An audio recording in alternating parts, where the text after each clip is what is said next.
જય સ્વામિનારાયણ, આપ સૌનું સ્વાગત છે મારી યુટ્યુબ ચેનલ સત્સંગ સભામાં। તો આજે આપણે જનમંગલ સ્વામીનું ખૂબ સરસ પ્રવચન સાંભળશું અને આજના આ પ્રવચનમાં આપણા જીવનમાં જે પ્રશ્નો આવે છે એના આપણે મૂળ કારણો ખુદ આપણે પોતે છીએ। દરેક વ્યક્તિના સ્વભાવ ઉપર આધાર રાખે છે કે એના જીવનમાં સુખ આવશે કે દુઃખ, એની વાણી ઉપર પણ આધાર રાખશે કે આપણા કામ આપણે ધાર્યા પ્રમાણે થશે કે આપણા કામ આપણા ધાર્યાથી વિપરીત। કારણ કે સારા સ્વભાવ અને યોગ્ય વાણીથી કોઈ પણ કાર્ય કરવું સરળ હોય છે અને જો સ્વભાવ ખરાબ હોય તો આપણને ડગલે ને પગલે નિષ્ફળતા પણ મળી શકે છે અને લોકો આપણાથી દૂર જઈ શકે છે। તો માત્ર થોડી ઘણી જો ધીરજ અપનાવવામાં આવે તો આપણા ઘર પરિવારમાં સુખ શાંતિ પણ થઈ શકે, આપણા જીવનમાં પણ સુખ શાંતિ થઈ શકે અને આપણું જીવન એકદમ સરળ થઈ શકે। એ વાત આજે આ પ્રવચનમાં આપણે શીખવાના છીએ। તો વિડીયો સંપૂર્ણ જોઈ વિડીયો જરૂરથી લાઇક કરજો, વિડીયો શેર કરજો, નીચે જય સ્વામિનારાયણની કમેન્ટ અવશ્યથી કરજો। કોમેડી પ્રસંગો છે એટલે અંત સુધી જરૂર જોઈ વિડીયોને જરૂરથી લાઇક કરજો। તો ચાલો આજનું આ પ્રવચન શરૂ કરીએ। જય સ્વામિનારાયણ। યોગી મહારાજ એક વાત કરતા કે બે વેપારી હતા ને, ગાડી લઈ ફોર વ્હીલ અને એ ગામડામાં ઉઘરાણી જતા હતા। કપાસ વેચ્યો છે ને એના પૈસા ખેડૂત આગળ લેવાના છે। તે ચોકડી આવે ને, ચાર રસ્તા, સાઇન બોર્ડ તો કઈ હોય નહીં, બધા પાવડા બનાવવા લઈ જાય। એટલે ક્યાં જવું નક્કી નહીં, એટલે પૂછ્યું, બે ખેડૂતો હુઈ ગયા છે ત્યાં ખેતરમાં, બેફામાં હુઈ ગયા હતા। પેલું માથે બાંધવાનું કપડું હોય ને પાથરીને હુઈ ગયા, માથે મૂકી। શેઠિયાઓ તો ઓળખતા નથી પણ રસ્તો પૂછવા ગયા બાજુમાં, ભાઈ અમારે આ ગામમાં જવું છે, એનો રસ્તો કયો છે? ગામડામાં હું ખેડૂતો બધા નાના ગામડા ભાવ બહુ હોય, બધાની પ્રેમ બહુ હોય, મોટર જોવે ને બધા રાજી થાય, આવો આવો શેઠ બાપા, ઓળખાણી ન હોય તોય બોલાવે, માટલીનું પાણી પાય। ખબર, ગામડામાં બોર્ડ લખ્યા હોય ભલે પધારો, અને શહેરમાં શું લખ્યું હોય, રજા સિવાય પહેવું નહીં। ગામડામાં બહુ ભાવ પ્રેમ વધારે બધું જ। વળી પાછું અત્યારે તો કૂતરાના બોર્ડ માર્યા હોય, આપણે મન જ ન થઈ જવાનું મારી પાસે। પતિ પત્ની હિંચકે બેઠા હતા બગીચામાં અને વેવાઈને વેવાણ આવ્યા તો ઉઠાય નહીં, એ કે આવો આવો અંદર, એ કે તમારો કૂતરો વાઘ જેવો છૂટો ફરે ભસે છે, એ કે વાંધો નહીં આવો, એમ નવો લાયા છે ને જોવું છે કરડે છે નથી કરતો કે। હવે આવી સંસ્કૃતિ હોય આ શહેરમાં, બધા શહેરમાં એવા નથી હોતા, પણ ગામડામાં ભાવ પ્રેમ વધારે એ જમાનામાં હજી હોય છે। એટલે ખેડૂતો હુતા હતા ને એને જગાડ્યા, માટલામાંથી પાણી આપ્યું અને પછી પૂછ્યું, બોલો શું છે? હવે એને પૂછવાનો રસ્તો હતો, હું પૂછ્યું, કેમ અત્યારમાં હોઈ ગયા 10 વાગ્યા સવારમાં? હવે તમે રસ્તો પૂછવા આવ્યા, એ શેના માટે હોઈ ગયા? તમારો પ્રશ્ન છે? હવે બુદ્ધિ હોય ને એ બધી વાપરે જ કરે માણસ। ખેડૂતોએ કીધું કે અમારે છે ને 10 વાગ્યા સુધી કામ કરી, તડકો થાય એટલે આરામ કરી લીમડા નીચે, બપોરે જમી લઈ ઘરે જઈને, કે જમીન બહુ છે અમારે તો, પાણીના બોરે છે, પાણી ખૂટતું જ નથી, કે વધારે કમાવ નહીં કે એટલું બરાબર છે? અરે વધારે કમાવ તો શું થાય? ખેડૂતો કે બંગલા બને, પછી ગાડીઓ આવે, કે પછી શું થાય? એસી નખાવો ઘરમાં, ફર્નિચર કરો, પછી શાંતિથી આરામ કરો। કે અમે શાંતિથી જ આરામ કરતા હતા, તમે જગાડ્યા અમને, આવી દખલ શીખવાડશો નહીં ખોટી, કે અમારે એમને પેપા મૂતા જ થાવી। સુખ છે ને માણસને અંદરથી આવે છે, દુનિયા આખી ફાફા મારે સુખ માટે। આવા કપડાં પહેરું ને આવો ખોરાક ખાવ ને આવી ગાડી લાવું, ભાઈ એ કાંઈ તાઇફામાં આનંદ નથી। સબરીબાઈને આનંદ હતો એટલો ઇન્દિરા ગાંધીને નહોતો, 22 વર્ષ વડાપ્રધાન રહ્યા હતો, રાવણને નહોતો। સોનાની લંકા કહેવાય ને, કેટલું બધું જીવો માણસ, 1,80,000 વર્ષ જીવો। આપણે તો હજી 60-70 વર્ષમાં શું કે દોરી ખેંચી લો। હવે રાવણ એટલું બધું જીવો ને તો શાંતિ મળી નથી એને, આવડતા ઘણી બધી હતી એને, અને કેટલી સમૃદ્ધિ એની આગળ। યમરાજાને બાંધી દે આવો રાવણ, ત્રિલોકીનો રાજા, પણ કોઈ નામ પાડે? બ્રાહ્મણ હતો, રાજા હતો, વેદ ભણેલો હતો, કોઈ સભા મોડા આવે ને તેમ કહો કે આવો આવો રાવણભાઈ અહીં બેહો, તેમ ગાળું દે આપણને કે રાવણભાઈ કયો મને? રાવણની એલર્જી થઈ ગઈ બધાની, પૈસા હતા એને કે મનની શાંતિ નહોતી। સીતા માતાને લંકામાં લાવ્યો રાવણ, પછી એક દાડો શાંતિથી ઊંઘ નથી આવી એને। કઈ વરદાન માગ્યા અને રામને સીતાને જંગલમાં મોકલ્યા, પછી કઈને એક દાડા શાંતિથી ઊંઘ નથી આવ્યું પેલેસની અંદર, રાજમાં, અને સીતા માતા ચટાઈ ઉપર આનંદથી જીવન ગાળ્યું છે। શાંતિ ને સુખ અંદરથી આવે છે। ગીતામાં શ્રી કૃષ્ણ ભગવાન કહે છે કે જેનું મન સ્થિર છે, પવિત્ર છે, શુદ્ધ છે, એને ક્યારેય દુઃખ ન આવે. આનંદ મનથી આવે છે. કોઈ વસ્તુ વ્યક્તિથી આનંદ ક્યારેય મળે નહીં કોઈને. અંદરનો આનંદ કોઈ લઈ ન જાય આપણો, એ કાયમ રહે. એટલે જીવનમાં સફળ જવું હોય ને, કોઈ રસ્તો આ દુનિયા પર છે જ નહીં. યાદ રાખજો તમે. ગમે તેટલું કરો તમે, તમને મોટપ મળશે, સન્માનો મળશે, તમને હોદ્દાઓ મળશે, શાંતિ નહીં મળે. શાંતિ જુદી વસ્તુ છે. ભગવાન ગીતામાં લખ્યું છે. આખી દુનિયા બોલે નહીં, માન્ય નહીં. એક કૃષ્ણ ભગવાન બોલે નહીં, માન્ય થાય. ભગવાન હતા, પરમાત્મા હતા. માણસની અંદર ભેદભાવ હોય, રાગદેશ હોય, માન મોટપ હોય, વિષયો હોય, એનું પ્રમાણ ના કહેવાય.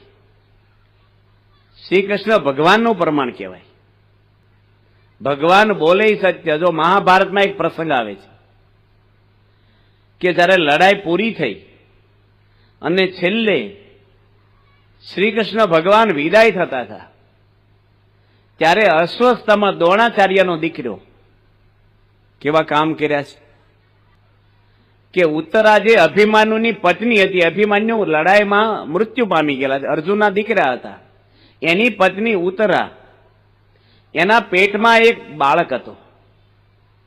આ માણસની હલકટ એટલી છે કે પાંડવોનો વંશ નો રહેવો જોઈએ, અને બ્રહ્માસ્ત્ર છોડ્યું એના ગર્ભની અંદર કે બાળક મરી જાય. કેટલું નિર્દય કામ વ્યક્તિએ કર્યું છે. કોનો પુત્ર છે? ગુરુનો, પાંડવોના ગુરુ દ્રોણાચાર્યનો દીકરો, શાસ્ત્ર ભણેલો છે. અને શ્રી કૃષ્ણ ભગવાન પોતે એ વખતે ઉત્તરાની આગળ ગયા. કુંતી માતા રડે છે, દ્રૌપદી રડે છે કે પાંડવોનો વંશ આના પેટમાં છે, ભારતનું ભવિષ્ય આના પેટમાં છે. જે રાજા પરીક્ષિત નામે બહાર આવ્યા છે, એ ભારત દેશના રાજા હતા પરીક્ષિત. શ્રી કૃષ્ણ ભગવાન એ વખતે બધાની વચ્ચે કેવો શબ્દ વાપર્યો કે હું જીવનમાં ક્યારેય જૂઠું ન બોલ્યો તો બ્રહ્માસ્ત્ર પાછું વળી જાય. હવે મહાભારતની લડાઈમાં ભગવાને કેટલાને મરાવ્યા છે? ભગવાન કે મારા ચારિત્રમાં કોઈ ફોલ્ટ ન હોય તો બ્રહ્માસ્ત્ર પાછું વળી જાય. મેં કોઈ ખોટું કામ કર્યું ન હોય. અને બ્રહ્માસ્ત્ર ભગવાને પાછું વાળ્યું અને પરીક્ષિતનો જન્મ આપ્યો. એ પરીક્ષિત રાજા જ્યારે પાંડવો જરાસંઘ જોડે યુદ્ધ કર્યું, આપણે જીવનની સફળતાની વાત કરીએ છીએ. યુદ્ધ કર્યું જરાસંઘ ને, એ બે ફાડિયા જન્મેલા શરીરના બે ભાગ વચ્ચેથી, અને જરા નામની એની દાસી હતી ને, એની બેને ભેગા કર્યાથી જીવતો થઈ ગયો. શાસ્ત્રમાં છે ને સંશય નહીં કરવાનો, આ બધી કથાઓ લખેલી છે. હવે ભીમે એને માર્યો અને એનો મુગટ હોનાનો હતો ને, એ ભીમ પોતે લઈ આવ્યા પાંડવો અને એના પટારામાં મૂકેલો. રાજા પરીક્ષિતને જયારે રાજાભિષેક કર્યો, કારણ કે પરીક્ષિત રાજા છે ને, એને રાજ આપીને પાંડવો સ્વર્ગારોષણમાં જતા રહ્યા. એ રાજા પરીક્ષિત પટારાનો જૂનો મુગટ જરાસંઘનો લાવેલા જે ભીમ, એ માથા પર ચડાયો અને જંગલમાં ગયા રથ લઈને. જો સુવર્ણની અંદર કળયુગનો વાસ લખ્યો છે, ભલે તમે પહેરો એનો વાંધો નહીં, પણ કળયુગ લઈને ફરીએ છીએ એટલું યાદ રાખવાનું બધે. કારણ કે ભાગવતમાં લખ્યું છે, ત્રીજા સ્કંધમાં લખ્યું છે. એ પરીક્ષિત રાજા જતા હતા ને, ત્યારે એક માણસનું એની દ્રશ્ય જોયું કે ગાય છે ને, એને એક ભાઈ મારતો હતો અને બળદના 3 પગ તોડી નાખ્યા. એની એક પગે બળદ ઉભો છે, એને પણ તોડી નાખવા માણસ તૈયાર હતો. પરીક્ષિત રાજાએ જોયું કે મારા રાજ્યની અંદર આવો અધર્મ કોણ કરે છે, એની બાણ ઉગામ્યું. એ પોતે કળજુગ હતો. કૃષ્ણ પધાર્યા કેળ્યાની વાત શ્રી ભાગવતે ભાખી. ભગવાન પોતે જયારે ધામમાં ગયા કૃષ્ણ, એ જ વખતે કળજુગ આ પૃથ્વી પર આવી ગયો. કળજુગની આવડતાથી 4,32,000 વર્ષ, હજી એને 5,000 વર્ષ થયા છે. શિશુ મંડળમાં છે, હજી કોડિયામાં. બોગે ને, હળાળ કળજુગ આવી ગયો. હજી તો કિશોર ને યુવાન થશે ને, તારે જીવતા નહીં આવડે આપણે. મેં ભાગવત વાંચ્યું છે, 1200 પેજ ઉપર લખ્યું છે કે 20 વર્ષની આવડતા માણસની રહેશે. પેલા માણસો 100 વર્ષ જીવતા, તમારા ગામમાં 100 વર્ષના કેટલા છે હવે? ડોક્ટરને ઘરની દવા તો 100 વર્ષ જ જીવતા. આવડતા તો ફટ જતી રહેશે માણસની. એ પરીક્ષિત રાજા 92 ગામ એટલે કળજુગ આવી ગયો પરીક્ષિતના શરણે. પહેલાના રાજા એવા હતા કે શરણે આવીને મારે નહીં, કોઈને મારવાય ના દે. એટલે તું કોણ છો? હું કળજુગ છું. કે મારા રાજ્યની બહાર નીકળી જાત, કે તમારો આખી પૃથ્વી પર રાજ છે, હું ક્યાં જાઉં? કે તું હેરાન કરીશ, કે મને અમુક જગ્યા તમે આપી દો ને, હું કોઈને નહીં દડું. પરીક્ષિત રાજા એને કયા સ્થાન આપ્યા છે? શ્રીમદ ભાગવત આપણા હિન્દુઓ માટે મેન ગ્રંથ ગણાય છે. એમાં લખ્યું છે કે જ્યાં જુગાર રમાય ને ત્યાં તારે જવું. કે હજી એક આપો ને, આ તો કેવું સ્થાન આપ્યું તમે? કે દારૂ પીવાય ત્યાં જશે. ઘરની વાત નથી કરતો, ભાગવતમાં 2 વાર અક્ષર વાંચ્યું. દારૂ એટલે દૂધ પાન એટલે બધા જ વ્યસનો આવી ગયા એમાં. દારૂ ન પીવો અને સિગારેટો પીવી એવું નથી આવતું. વ્યસન માત્ર આવી ગયા. વ્યભિચારમાં જવું. એક સારું સ્થાન આપો ને, બધા કેવા તમે મને આપો છો કે સુવર્ણમાં રહેજે જા. કળજુગ એટલે કંકાસ, કજિયો, ઝઘડો, આ બધા છે ને. અને વધારે ઉમેરી દીધું સત્તાના એ લોકો કૌભાંડ, બધા કઉ પર જ છે. અને ઘણી વાર પાળેલું કૂતરું કરતું હોય છે. હોનાનો મુગટ પહેર્યો ને તે રાજામાં જ પ્રવેશ કર્યો કળજુગે પહેલો જ. અને પરીક્ષિત રાજા ઋષિના આશ્રયમાં ગયા. સમીક ઋષિ હતા, ધ્યાનમાં બેઠા હતા. એને ખબર નથી કે મારા રાજ્યની અંદર, મારા આશ્રમમાં મારા રાજા આવ્યા છે. એટલે રાજાને પેલો કળજુગનો પ્રવેશ છો, સુવાળો મુગટ આસુરી માણસનો હતો. એટલે મરેલો સર્પ હતો ઝાંખડામાં, એ ઋષિના ગળામાં પહેરાઈ દીધો. ઋષિને તોય ખબર નથી, ધ્યાન સમાધિમાં હતા. પહેલાના ઋષિઓ ધ્યાનમાં બેસે ને શરીરના ભાવ ભૂલી જાય.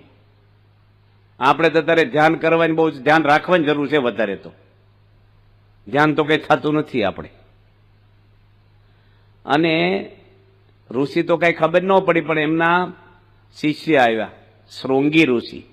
બાજુમાં તમસા નદીના કિનારે ઋષિ પુત્રો અધ્યયન કરતા હતા. ઋષિ પુત્રો બધા એની જોયું કે મારા ગુરુના, મારા પિતાના ગળામાં જેની સાપ નાખ્યો છે ને, તક્ષકના કડે હાથ દાડામાં એનું મૃત્યુ થઈ જાય. પહેલાના જમાનામાં બધા શ્રાપ આપી દેતા. શ્રાપ તો હજી આપે છે, પણ હવે કોઈને લાગે નહીં આપણને. બધા કે તમારું સત્યાનાશ નીકળી જાય, કશું થવાનું નથી. કે આપણામાં સત્વ હોવું જોઈએ ને શ્રાપ દેવું. અને રાજાને ખબર આપી કે ભાઈ તૈયારી કરી લેજો, હાથ દાડામાં મૃત્યુ છે તમારું. હવે શું થાય ગયો? આપણે હાથ દાડામાંથી 8મો દાડો આવવાનો છે. આજે આપણે સોમવાર છે ને, હવે ઘરે જવાનું અવાજ આવે પટારામાંથી, માળિયામાંથી, ફ્રીજમાંથી કે મંગળવારે તૈયાર રહેજો, તમારું મોત છે સાંજે 7 વાગે. યમરાજ આવવાના લેવા. બોલો, ફફડાટ થઈ જાય કે નહીં આપણને? એવો રાજા પરિસ્થિતિને થઈ ગયો. રાજના હોશ ઉડી ગયા. એનો દીકરો જન્મ જઈને રાજ તિલક કરી દીધું. આખો ભારત દેશનો રાજા છે, પણ મોત આગળ તો ભલ ભલા ખંભળ દાર બંધ દેખ કાલ કિસી કોને છોડતા હે. મોત કોઈને છોડે નહીં. ગમે તે તમે નવો રક્ષણ ભક્ષણ થઈ જાય, ગમે તેટલી તમારી સિક્યુરિટી ઉડી જાય. હાર્ટ એટેક આવે, શું કરે સિક્યુરિટી? કોઈ પણ વ્યક્તિ દુનિયાની આવે, કોઈનું ચાલે નહીં, કોઈની આગળ. મોત તો ગમે ત્યારે આવી જાય. મૃત્યુ પછી આપણા હાથમાં શું છે? કયો મને. કાંઈ નહીં. તો હું જીવનમાં કમાણા આપણે સરનામા ક્યાં છે? આપણે એક ભાઈ હતા ને, એના નવા નવા મોંઘા બૂટ કોક ચોરી ગયો. કે એ ભાઈ છે ને, જેના બૂટ ચોરાઈ ગયા હતા ને, એ શમશાનમાં જઈને બેસી ગયા. કેલા એટલે સવારનો શમશાનમાં કેમ બેઠો છે? કે મારા કોઈક નવા મોંઘા બૂટ લઈ ગયો. પણ અહીંયા શમશાનમાં હું જ ગમે ને ગયો હશે, અહીં આવવાનો છે ને એક દાડો, ક્યાં જવાનો છે? આજનો દાડો પૂરો થઈ ગયો, શું કર્યું ભગવાન જાણે. કોણ હિસાબ પૂછે છે આપણને? વચ્ચે તમને વાત કરી દઉં. 3 દાડા છે ને એટલે શાંતિથી કથા થશે. આપણે ભાગવતની અંદર એક પહેલા સ્કંધમાં એવી કથા આવે છે કે 4 યુગની એક છોકરી કહેવાય છે. 4 યુગ છે: સતયુગ, ત્રેતાયુગ, સતયુગ, દ્વાપર, ત્રેતા અને કળયુગ. સતયુગના બહુ આવડતા વધારે છે દશરથ રાજાને 60,000 વર્ષની ઉંમરે તો દીકરાનો જન્મ થયો. એવું વાલ્મીક ઋષિ લખે રામાયણમાં. ઋષિ મુનિઓ 60,000 વર્ષ તપ કરતા. 60,000 વર્ષ લગ્ન થઈ ગયા પછી દીકરો થયો ની ઉંમર થઈ તારે. અત્યારે તો લગ્ન કરે 2 વર્ષમાં કે ધૂંડ કરો ધૂંડ, ભાઈ શાંતિ રાખ, થશે ધીરે ધીરે, ઉતાવળિયા બહુ નહોતો. દશરથ રાજા એવા હતા, ભારત દેશના રાજા હતા મોટા. અને એમાં લખ્યું છે કે 4 યુગના એક છોકરીની 4 યુગ ભેગા કરો ને તો 22 લાખ અને 20,000 વર્ષ થાય. 22 લાખ અને 20,000 વર્ષ થાય ત્યારે એક છોકરી 4 યુગની પૂરી થાય. એવી 71 છોકરી ઇન્દ્ર એક રાજ કરે. એવા બ્રહ્માના એક દિવસમાં 14 ઇન્દ્ર બદલાય એટલું રાજ કરી કરી. ત્યારે બ્રહ્માનો એક દિવસ થાય. એવા બ્રહ્મા 100 વર્ષ જીવે ને ત્યારે ફરીને ભગવાન મનુષ્યનો અવતાર આપે. તમે જે થવું હોય થઈ જજો. ધારાસભ્ય થઈ જવું છે કે મોક્ષ મેળવી લેવો છે કે ઉદ્યોગપતિ થઈ જવું છે, જે કરવું એ કરો. તમારા હાથમાં છે જીવન તમારું. મૃત્યુ રોકાતું નથી પણ સુધારાય છે. ભગવાન કે મને 2 વાર હસવું આવે છે. એક તો ડોક્ટર એમ કે હું તમને બચાવી લઈશ. ભાઈ ભગવાનનો કેસ તે ક્યારે હાથમાં લઈ લીધો છે? તમારા દાદાને બચાવવા હતા ને ઉપડી ગયા. અને એમ કે જમીન મારી છે, બરાબર છે, તમારી છે. ભગવાનની દુનિયા છે આખી બનાવેલી, વાપરી ગયા સુધી આપણું. આ જમીન ઉપર હજારો માણસો બદલાઈ ગયા, દસ્તાવેજો માલિકો. પણ માણસને એટલો બધો મોહ વળગેલો છે ને, જીવનનો ધ્યેય પકડાતો નથી. આપણને શું કરવાનું છે જીવનમાં. અમારા યોગી મહારાજ વાત કરતા કે તમે બધા અમુક જાય છે ને દરિયામાં, તે 2 શેઠિયા હોડીમાં બેઠા. 2 શેઠિયાઓ, 2 ક્યાં 4 શેઠિયાઓ હતા. પેલા તો સ્ટીમર નહોતી, પ્લેન નહોતા, એટલે આફ્રિકાને પછી જતા હોય. અને ખારવા ભાઈ હતો ને, યુવાન છોકરો હતો, એ હલેસા મારે. એમાં શેઠિયાઓ તો નવરા અને ભણેલા વેપારી, એટલે બુદ્ધિ તો હોય. અને નો વાપરે, ગમે ને વાપરે પછી હોય. એટલે પૈસો હોય તો પછી તમે જો ધ્યાન ન રાખો ને તો જ્યાં ત્યાં વપરાય, પાપમાંય વપરાય જાય પૈસો, ધર્મની જગ્યાએ. એ શેઠિયાઓએ પૂછ્યું છોકરાને કે હું ભણ્યો છો? કે કશું ભણ્યો નથી. કે ઘડિયાળમાં જોતા આવડે? કે મારે જરૂરી ન પડે, મને જોતાય નથી આવડતું. સૂર્ય ઉગે એટલે હલેસા મારીએ, બપોરે આવે એટલે જમી લઈને હાથે બંકી જ દઈ. કે ઘડિયાળ બડિયાળમાં જોતા મને ન આવડે. અત્યારે તો ભરવાડો કોમ્પ્યુટર ચલાવે શીખી. અને તને ઘડિયાળમાં જોતા નથી આવડતું, તારી અડધી જિંદગી પાણીમાં ગઈ. કે એમાં સર એક ખડક આવેલું દરિયામાં, અણીવાળો પાણો, હોડી જોડે ફટકાડો જોશથી, આવડું ગાબડું પડી ગયું હોડીમાં. તે પાણી મળ્યું ભરાવા. તે પેલા ખારવા ભાઈ પાસે શેઠિયાઓને તરતા આવડે છે ભાઈ તમને? કે ના. એ કે મારી અડધી પાણી ગઈ ને તમારી આખી જવાની છે હવે અંદર. ગાતા વાતા શીખ્યો સર્વે સુર મેં, એક રામ નામ બોલતા ન શીખ્યો તો શીખ્યો સર્વે ગયો ધૂળ મેં. બધું જીવનમાં કર્યું પણ જો ભગવાનનું શરણું નથી લીધું, જીવનમાં કાંઈ કર્યું નથી. રાજા હતો દુર્યોધન પણ સફળ નથી ગયો. એના કાકા વિદુરજી હતા, નીતિવાળા હતા, ધર્મવાળા હતા. એનું નામ આજે દુનિયા યાદ કરે છે. સફળ પૈસાથી કોઈ જ જીવનમાં જવાતું નથી. પૈસો તો પાપીઓના ઘરમાં હોય છે, એનાથી કઈ વેલ્યુ નથી માણસની. ભિખારીઓની દુનિયા પૂજા કરે છે. જુઓ તમે, હનુમાનજી કાંઈ નહોતું, એને ઘરે એક પાય. જલારામ બાપા ઘરે કાંઈ નહોતું. સબરીબાઈ, મીરાબાઈ, તુકારામ, તુલસીદાસ, એક કાંઈ નહોતું બેંક બેલેન્સ. એજ્યુકેશન કાંઈ નહોતું, કોલેજ સ્કૂલો કાંઈ. આજે એના મંદિરો થયા છે. કોઈ તમે ટિકેટરનું મંદિર બાંધો, કોઈ એક્ટરનું મંદિર બાંધો, કોઈ વાળવા જ કહેજો મને પગાર વગર. અને સબરીબાઈનું નરસિંહ મહેતાનું મંદિર બાંધો, બધા પગે લાગે. જેને ઘરે કાંઈ નહોતું, આજે એનું નામ છે. પિત્તળ છે, આ જગત થળકાટ છે ખાલી. ડીમ પડી જ જાય, સમય જાય એટલે. પેઢીઓની પેઢીઓ ખલાસ થઈ ગઈ. તમે આજે તમારા ગઠામાન નામ તો આવડતું હશે તમને, પણ એના ગઠામાનું આવડે? હાલો એનું આવડે, એના ગઠામાન આવડે? 2 પેટીમાં પૂરું ને. અને સબરીબાઈનું કેમ આવડે? આપણી માસી હતા. એ બહુ ભણેલા હતા, કઈ વડાપ્રધાન થયા હતા? કશું ભણ્યાનું તો હાડી પહેરી નહોતી શરીરમાં, એક દાગીનો પહેર્યો નથી, પગમાં ચંપલ કોઈ જિંદગીમાં પહેર્યું નથી, મીઠાઈ ચાખી નથી, ઝૂંપડીમાં જીવન ગાળ્યું અને એક ચોપડી ભણેલા નહીં, જંગલમાં જીવન ગાળનાર વ્યક્તિ 21 લાખ વર્ષ પછી આજે સમાજને યાદ કરે છે. એના ગુરુ માતંગ ઋષિ કીધું કે એકવાર રામ આવશે તારે ત્યાં. કેટલા વર્ષ રાહ જોઈ જાણો છો તમે? 12 બોર હતા, રોજ વીણી આવે ને સાખી સાખીને રાખે, ખાટા નથી ને. 60 વર્ષ રાહ જોઈ છે. રામાયણ લખે છે 60 વર્ષ સુધી રોજ બોર વીણી આવે. આજે રામ આવશે. વે શ્રદ્ધા આપણને? તમારા ઘરે સંતો આવવાના હોય પગલા કરવા, જો શરબત બનાવ્યું હોય 15 મિનિટ મોડા આવે ને તો પી જાય કે કાંઈ નહીં આવે, પી આવે તારે જોઈ લેજો. આપણી શ્રદ્ધા તો સખત હોય છે. સબરીભાઈ 60 વર્ષ સુધી રાહ જોઈ, કોઈ જોવે? રામને નો જવું હોય તો જાય. એઠા બોર ખાધા. બોર હવે પેલા અત્યારે તો બોર બહુ હાઇબ્રિડ આવે, મોટા સફરજન દોડા બોર થઈ ગયા આવે. પેલા છણી બોર હતા, ઝીણા હાવ.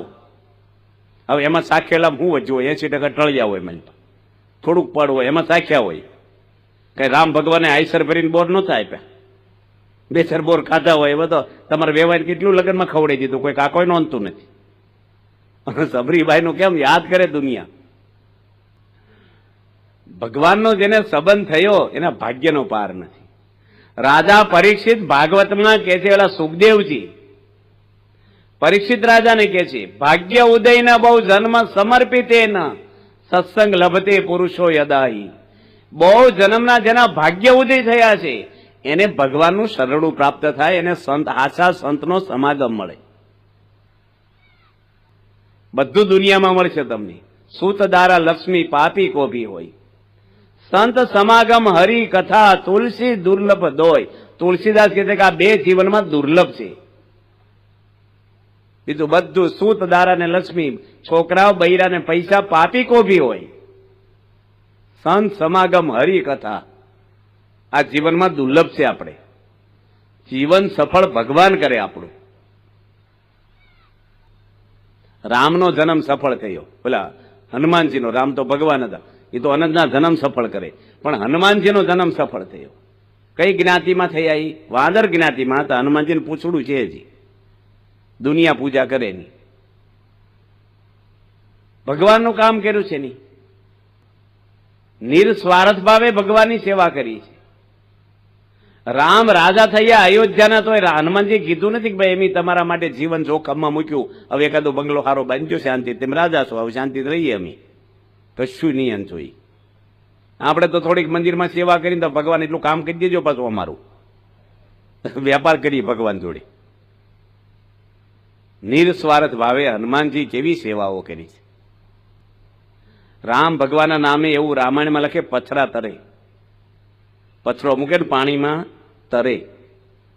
આ વાર્તા જેવું નથી. એમ ગયા હતા આપણે ક્યાં રામેશ્વર, ને સીતા માતાએ કુંડ બનાવેલો રામને નાવા માટે. આ ટેજ છે ને એનાથી અડધો કુંડ છે. અને મેં જાતે પાણો મૂક્યો હતો. ડોક્ટર સ્વામી મોટા સંત હતા બાજુ ઉભા હતા. મોટો માંડ માંડ વજનથી ઉચકાણો મારતી, માંડ માંડ, અને મૂક્યો ને તો તરે. કે થર્મોકોલ નો કે કેમિકલ ચોંટાડ્યું નતું, પ્લાસ્ટિક કશું, પથ્થર તરે. આમ ધક્કો મારો તો બહાર આવી જાય. એ પથ્થરો અમે લઈ લેતો અને વેચાતો લીધો ત્યાંથી.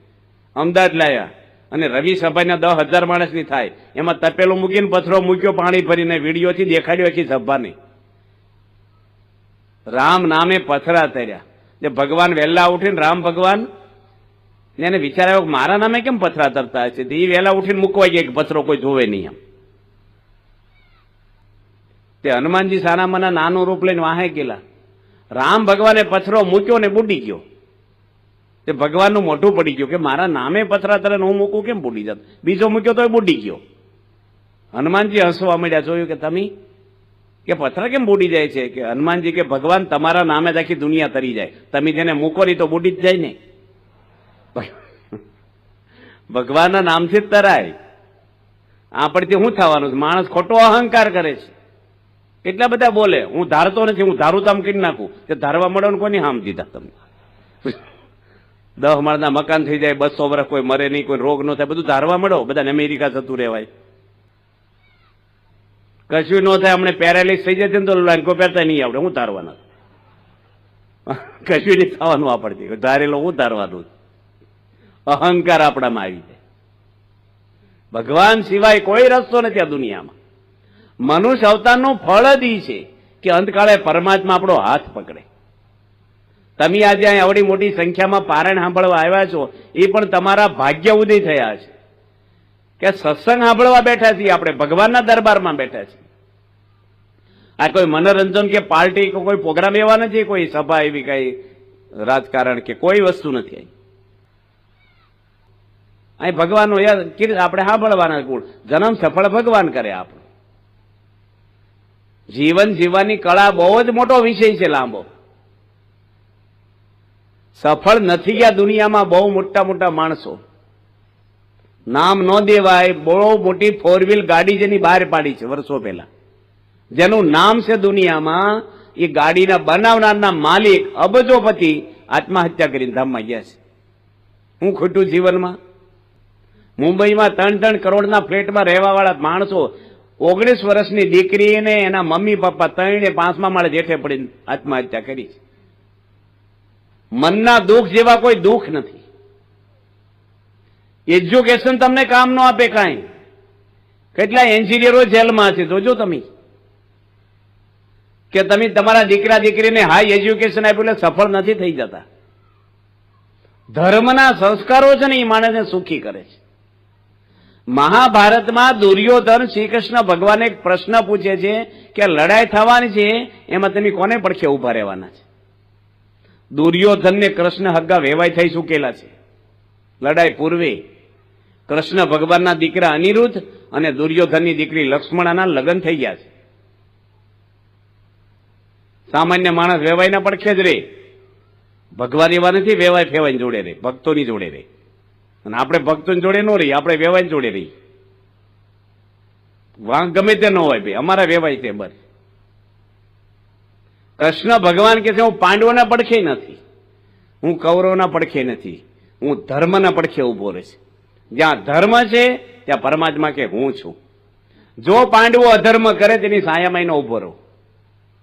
ભગવાનને કોઈ હગુવાલું નથી, કોઈ મોહબત નથી. ભગવાનનો અવતાર ધર્મનું સ્થાપન કરવા આવે છે. અને જ્યાં ધર્મ છે ત્યાં ભગવાન છે. ભગવાન છે એની જોડે લક્ષ્મીજી છે, અને એનો જ વિજય થાય છે. માણસને એકલા લક્ષ્મીજી રાખવા જ, ભગવાનને નથી રાખવા. રહેતા છે લક્ષ્મીજી, એ તો ભગવાનના પત્ની છે, બધા તમારે ઘરે રહે. ભગવાન કેવા તત્વ છે, આખી દુનિયા તમારી સામે હોય ને, પણ એક પરમાત્મા જો પડખે હોય ને તો આખી દુનિયા તમારો વાળ વાંકો ન કરીએ. પ્રહલાદજીને કરીએ કયો? કોઈ હોમગાર્ડ વાળો લાકડી વાળો એનો તો પ્રહલાદજી જોડે સિક્યોરિટીમાં પર્વત ઉપરથી નાખ્યા, ઉકળતા તેલમાં નાખ્યા, હાથીનો પગ દીધો છોકરા ઉપર, જીવે ફેક્ચરી નો છું, કશું જ નહીં. દરિયામાં નાખ્યા તોય પાછા આવ્યા, ઝેર પાયું તોય કઈ નો છું, અગ્નિમાં બેહાર્યા તોય કઈ નો છું. આખું સામ્રાજ્ય મારી નાખવા એક બાળક છે, એને કોઈ રક્ષણ કરવા વાળું નથી, પણ ભગવાન હાંચવા વાળા છે. મારવા વાળા કરતા રક્ષા કરવા વાળા મોટા હોય છે. મહાભારતમાં એક વાત એવી આવે છે, ભીષ્મ છે ને એ બહુ જ બ્રહ્મચર્ય નિષ્ઠ હતા, ઈચ્છા મૃત્યુનું વરદાન વાળા હતા, અને એના આશીર્વાદ પડે લડાઈમાં 350 વર્ષની ઉંમર હતી એની. અને બોલે ને ગંગા નદી કહીને ગંગા જળ, એના દીકરા હતા ડાયરેક્ટ. શાંતનુ રાજાના પુત્ર, ભારત દેશના રાજા શાંતનુ, રાજકુમાર હતા ભીષ્મ. એ ભીષ્મએ દુર્યોધનની પત્ની ભાનુમતીને કીધું કે રાત્રે તું આવજે મારી સાવણીમાં એકલી, હું તારા માથા પર હાથ મૂકીશ, અખંડ સૌભાગ્યવતી રહીશ તું, તારો પતિ દુર્યોધન ક્યારેય મરે નહીં. આવા ખોટા માણસ આશીર્વાદ દેવાય? આવા ગમે તે હોય, ભીષ્મ દુર્યોધનને અંબર હું કામ રાખવો છે? તો પાપનો અવતાર છે. કૃષ્ણ ભગવાને પતાવવો છે ને ભીષ્મને બચાવવો છે. જુઓ કોનો વિજય થાય છે. ભલે બ્રહ્મચર્ય નિષ્ઠ હતા અને ગંગાપુત્ર ગમે તે હોય, કૃષ્ણ ભગવાન છે ને એટલા ચાલાક હતા ને, આખી દુનિયાના રાજકીય માણસને ખિસ્સામાં ફરે ને એટલી ભગવાનમાં બુદ્ધિ હતી, કળાઓ. એને ખબર પડી ગઈ. ભગવાન પહેલેથી સંબંધ રાખ્યો હતો દુર્યોધનની પત્ની જોડે, કોઈ જોડે બગાડાય હતી થોડી જેવાની જરૂર પડે ગમે ત્યારે. ભગવાને સંબંધ એવો રાખ્યો હતો એ થોડું, તે કૃષ્ણ ભગવાને ખબર પડી ગઈ કે દુર્યોધનની પત્ની રાત્રે જશે ને ભીષ્મ જો આશીર્વાદ આપશે ને તો એનો સાંડલો નહીં પૂછાય તો દુર્યોધન મરશે નહીં. એટલે તરત ઈ ગયા ભગવાન, એકાંતમાં મળી લીધું પાછું. મળવું કેવી રીતે પાછું? પેલાના બૈરા બહુ ફરી ફરી ન કરે, બારે આવ્યું બાઇક લઈ. એટલે મળવું કેમનું? ઘરમાં જવું, બધા ભેગા હોય ને આ દુર્યોધનનું સામ્રાજ્ય હતું, ભગવાને ગોઠવણ કરી લીધી. અને ભાનુમતીને કીધું ભીષ્મની સાવણીમાં જ જવાની છે. એ કે આ જવાતું હશે કે મર્યાદા તો જુઓ, પેલા લાઇટું નહીં. અને એકલા જવાય રાતના ટાઈમે કે અખંડ સૌભાગ્યવતીના આશીર્વાદ મને દેવાના. પણ ભીષ્મ ક્યાં મરી જવાના? ઈચ્છા મૃત્યુનું વરદાન છે. કાલ જશે ને, આજે સમય નથી હારો. એને ભગવાનમાં થોડુંક હેત, કૃષ્ણમાં એને ખબર હોય ને મારો ધણી કેવો છે મોહ. એ કે હારું હું કાલ જઈશ. આ બાજુ કૃષ્ણ ભગવાને દ્રૌપદીને તૈયાર કરી. દ્રૌપદીને કે ઘૂમટો કાઢીને આલી મારી ભેગી રાત્રે. ચોકીદારને કહી રાખેલો ભીષ્મ એકલી સ્ત્રીને અંદર સાવણીમાં આવવા દેજે. તમે નહીં માનો, કૃષ્ણ ભગવાન દ્રૌપદી બની ગયા અને પાંડવો ભેગા રાત રહ્યા. પાંડવોને ગંધ ન આવવા દીધી કે તમારી ઓરિજિનલ પત્નીને હું લઈને જાઉં છું અને હું પત્ની રૂપે તમારી ભેગો રહું છું. આ ભગવાન તો કેટલી સહાય કરે છે. દીકરા ઊંઘી ગયા હોય ને મા બાપ એને રક્ષા કરતા હોય. અને પેલા ચોકીદારે કૃષ્ણને રોક્યા અને દ્રૌપદીને ભગવાને કહી રાખેલું ઘૂમટો તું ખુલ્લો ન કરી, મોઢું ન દેખાઈ જવું જોઈએ. એટલે ત્યાં ગયા ને ભીષ્મ બેઠા હતા સાવણીમાં, આછી મચાલ બળે, પેલા લાઇટું નહીં આવે એલોજનનો. તે ખોળામાં માથું મૂક્યું દ્રૌપદીજી. એ ભીષ્મ પિતાએ હાથ મૂક્યો માથા પર, અખંડ સૌભાગ્યવતી રસ કે. પછી દ્રૌપદી ઘૂમટો કાઢી નાખ્યો કે ભીષ્મ દાદા તમારા આશીર્વાદ ફળશે ને કે તને તો બોલાવી નહોતી ને આવી કેમ તું એકલી તો આવે નહીં, તને ખબર કોણ? મેં તો ભાનુમતીને બોલાવી કે કૃષ્ણ ભગવાન મને લઈને આવ્યા. ક્યાં છે કે બારે ચોકીદારે રોક્યા તેને. તે ભીષ્મ ઉભા થઈને ત્યાં ગયા. કૃષ્ણને કે તમે આને લઈને કેમ આવ્યા? કે એ વાત પછી કરું, પણ તમારા બોલ્યામાં તમને વિશ્વાસ છે કે તમે બોલ્યા અખંડ સૌભાગ્યવતી રહેશ તો રહેશે કે નહીં રહે? પેલા જવાબ આપો. તમારા વચનમાં તમને શ્રદ્ધા છે? એ કે રહેશે. અખંડ સૌભાગ્ય હોય તો તમે કીધું છે ને કાલે હું અર્જુનને મારી નાખીશ. એને જ મૂંઝવી નાખ્યા. ભીષ્મ જ કૃષ્ણ. અર્જુન મરી જાય તો ક્યાંથી સાંડલો રહેવાનો છે એનો? ભીષ્મ કેવું આવેગમાં બોલ્યો છો. આ રાજી છે કે અખંડ સૌભાગ્યવતી એટલે પાંચે પાંડવોને કાંઈ ન થાય. અમતા એવા 1000 ભીષ્મ આવે ને સામે તો કૃષ્ણ કાંઈ ન થવા દે.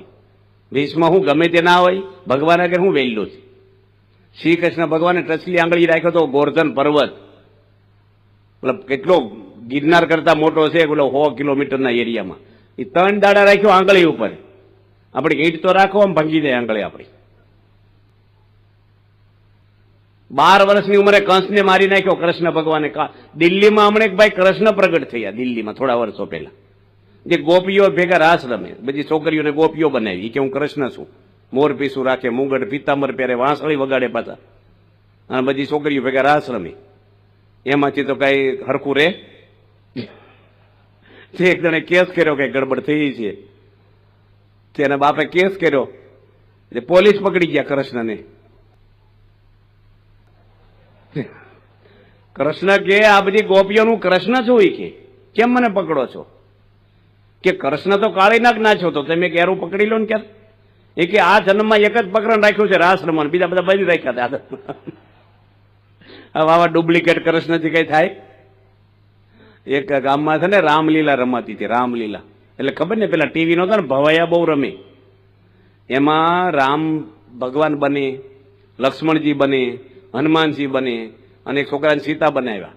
એ છોકરો દાઢી મૂછનો ઉગ્યો હોય ને એવાને બનાવાય પાછો, નકર છોકરા જેવું લાગે. રૂપાળો હોય, દેખાવડો હોય, અમુક છોકરાની હાલે બૈરા જેવી હોય, બધું આમ છે. એટલે એવાને બનાવ્યો, સીતા બનાવી, ફૂલ ડ્રેસ પહેરાવી દીધો, બધા કપડા, અને તમને લાગે સીતા જ છે. હવે એ છોકરાને સિગારેટ પીવાની ટેવ પાછી. હવે છે ને પડદા રાખેલા, એટલે પેલું બદલાય ને અંદર બધું પડદા બંધ કરીને બદલવાનું હોય, બેઠક ને પાછા પાત્રો બદલાતા હોય. એટલે 2 છોકરા ઉભા રાખેલા આવા કે પડદા ખેંચી લેવા અમુક ટાઈમે કહીએ ત્યારે. અને બધું તમારે જેટલું વાડીએ જોવા આવેલું એમાં પેલો સીતા બન્યો હતો ને, સીતાના ડ્રેસમાં સિગારેટ હળગાવ્યું, પડદા બન્યા હતા. એટલે કે વાંધો નહીં, ફૂંક મળી લઈએ આપણે, વરાપ આવી છે ને બરાબરની. અને મોઢામાં ધુમાડ્યા છોકરાએ પડદા ખેંચી લીધા. જોવાની ઉતાવળ હોય ને હવને, તમારી જેવા કેમ ખેંચે, હવે બહુ ટાઈમ થઈ ગયો. અને પેલા મોઢામાં ધુમાડા રહી ગયા સીતાના. બીડી તો હાથમાં ઓલવી નાખે ફરફોલો પડે તો પણ ધુમાડા ધડા બહાર જ નીકળે, એ પેટમાં થાય જ નહીં. હવે હનુમાનજી આવ્યા અશોક વાટિકામાં, રામની અંગૂઠી આપી અને સીતાને બોલવાનો વારો આવ્યો. એ કે જો રામના વિયોગમાં મારું હૈયું હળગે તો ધુમાડા બહાર આવ્યા. એ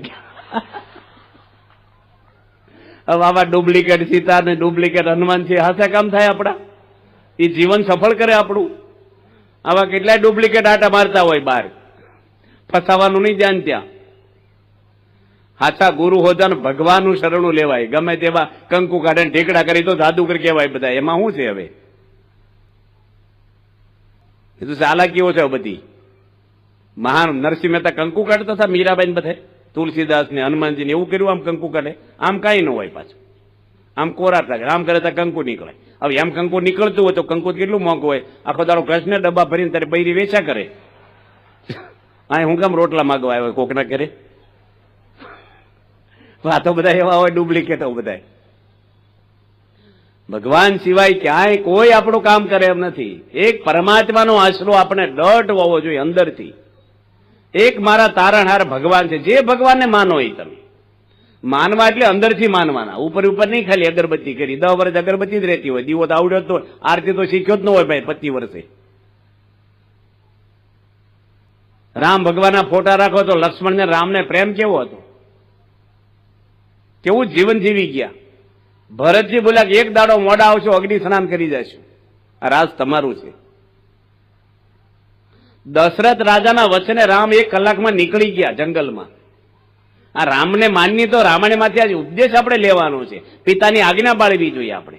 1 કલાકમાં નીકળી ગયા. એક પ્રશ્ન કર્યો નહીં કે ભાઈ પતિ પત્ની વરદાન માંગ્યા છે, અમને શેના માટે ભાઈ જંગલમાં મોકલો છો? એમ હું ગુના કર્યા?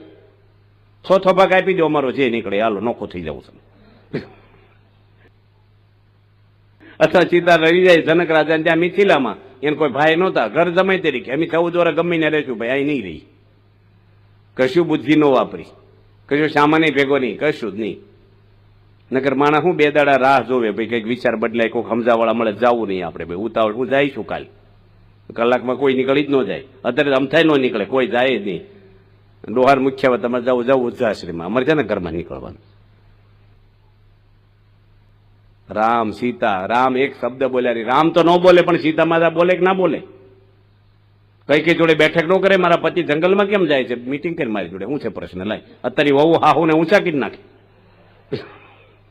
સીતા માતા કઈ બોલ્યા નહીં. આ બધા પાત્ર જુઓ. રામ ભગવાન પૂછે છે લક્ષ્મણજીને જંગલમાં. સીતા માતા 18 વર્ષના હતા, જંગલમાં ગયા હતા. રામની ઉંમર 26 વર્ષની હતી. આ ભારત દેશમાં સીતા તેટલું રૂપાળું કોઈ નહોતું, અને યુવાન હતા ને એકાંત હતો ને 14 વર્ષ જંગલમાં રહ્યા. લક્ષ્મણજી ક્યારેય સીતાનું શરીર જોયું નથી, એને કપડા જોયા નથી. 14 વર્ષના ઇતિહાસમાં હગ્ગા ભાભી છે એના. હેઠું જોઈને વાત કરે, અવળું જોઈને વાત કરે. રામચંદ્ર ભગવાન હલી ગયા ને પૂછ્યું લક્ષ્મણજીને, તારામાં આવો સંયમ કેમ રહે છે એટલો બધોય? તારે લક્ષ્મણજી રામને કહે છે કે જેની માતા પતિવ્રતા હોય, જેના પિતા ધર્મવાળા હોય, એનો દીકરો ક્યારેય સંયમમાંથી ચલાયમાન થાય જ નહીં. રામાયણ શીખવે છે આપણને. ધર્મના સંસ્કારો, ધર્મ માણસને શાંતિ આપે, ચારિત્ર શીખવાડે. માણસ ટેન્શનમાં રહે છે ને એનો મૂળ માણસ બોર્ડર બહાર જાય છે.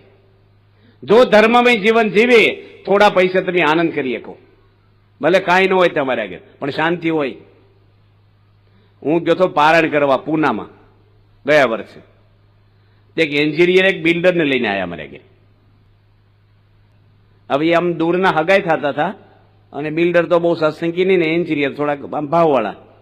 મને કે સ્વામી આને દારૂ પીવાની લત થઈ ગઈ છે, છોડાવવાનું કે છે આ બિલ્ડરને. મન કે છે એટલે આપણે શું કહીએ ને? એટલે આપણે એકદમ તો કઈ ડોક્ટર રણજીત સિંહ લઈને વસાવો તરત ઉભા હોય, થોડીક વાર પૂંપડું કહે, પૂછે આમ તેમ. પછી મેં એને પૂછ્યું, મેં તો કેટલી ઉંમર છે તમારી? એ કે 52 વર્ષ થયા. મેં કેટલા વર્ષથી દારૂ પીવો છે? કે 2 વર્ષથી. મેં 50 વર્ષ પછી હું વિટામિન ખૂટ્યા તમને? બસ તે તમારે પીવાનો વારો આવ્યો કે તમને ના ખબર પડે? મને કે મેં કીધું પાડો ને તમે.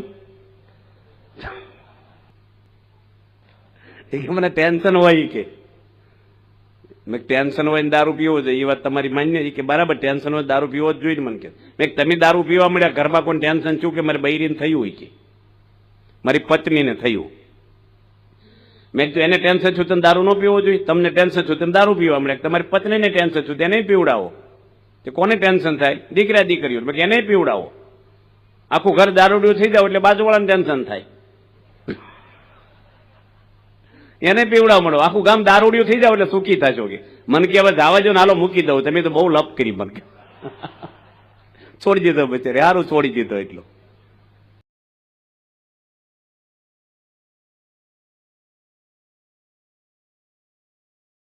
તો જોઈને રે ભક્તો, આજના આ પ્રવચનમાં આપણે જનમંગલ સ્વામી પાસેથી ખૂબ સરસ વાત સાંભળી કે આપણા જીવનમાં જે પ્રશ્નો આવે છે એને આપણે કઈ રીતે નિયંત્રણમાં કરી શકીએ. સુખ આવશે કે દુઃખ એ આપણી વાણી અને આપણા સંસ્કાર ઉપર પણ આધાર રાખે છે. જો યોગ્ય વાણી અને યોગ્ય સ્વભાવ સારો હોય તો લોકો આપણું કામ સરળ કરી શકે છે, અને જો આપણા સ્વભાવમાં ક્યાંક ને ક્યાંક કડવાશ હોય તો એ જ લોકો આપણા માટે ખૂબ મોટો પ્રશ્ન પણ બની શકે છે. એ વાત આજે આ પ્રવચનમાં આપણે શીખ્યા. તો આવા જ પ્રવચનો જોવા માટે અમારી ચેનલને જરૂરથી સબસ્ક્રાઇબ કરી વિડીયો લાઇક કરજો, વિડીયો શેર કરજો. તો મળીએ એક નવા જ પ્રવચનમાં. ત્યાં સુધી આપ સૌને